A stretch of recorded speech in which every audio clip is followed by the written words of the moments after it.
So the music that you heard at the start was a new demo I've been working on. Me and the boys have been working very hard, well, as hard as you can as a stay-at-home musician. So for KAZAK Tapes numero 8, Michael will be demonstrating how to bake an Earl Grey tea cake. Michael has had a history of baking absolutely sick cakes. Here is one he made for KAZAK back in February when we played at the bakery. I will hand you on to him.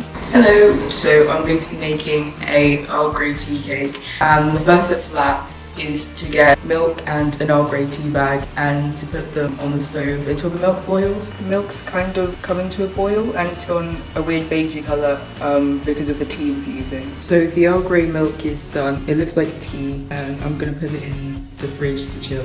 So to make the actual cake, I'm going to put the dry ingredients into one bowl and wet ingredients into a different bowl. Baking powder and baking soda are not the same thing. They're not interchangeable. I learned that when I started baking really early on. I used to put bicarbonate of soda in my cakes and wonder why they turned out so shit. In here I've got flour, baking powder, Earl Grey tea and salt. So I'm gonna set that aside and then mix the other ingredients together. So now I'm going to mix the wet ingredients together. In a lot of recipes you can use spread instead of butter. It usually doesn't matter. So I've got sugar and butter here and I'm going to whisk those together until it looks pale and it's fluffy.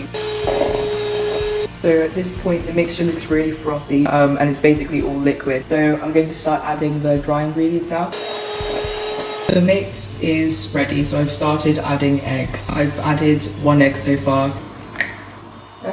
So I've put my vanilla extract in, and the last ingredient I need to add is the Earl Grey milk from earlier. So I just realised that I usually add the liquid ingredients to the dry ingredients and not the other way around. I don't know how that's going to affect the outcome of the cake. I hope it doesn't. The icing is basically a meringue in icing form. So to make the icing, I'm going to be putting egg whites and combining them with sugar and then putting in some butter.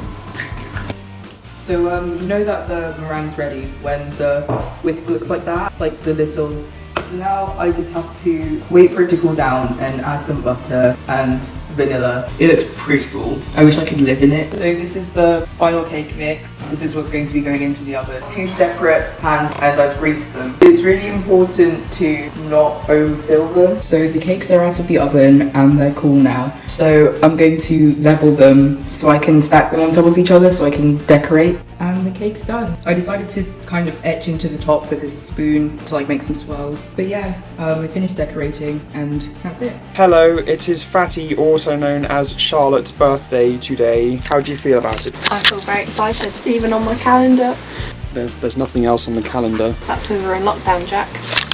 And you have no friends. So I can't wait to start seeing people at gigs. We have a few confirmed for summer and fall. Thank you for being very cool and watching KAZAK Tapes. Take care.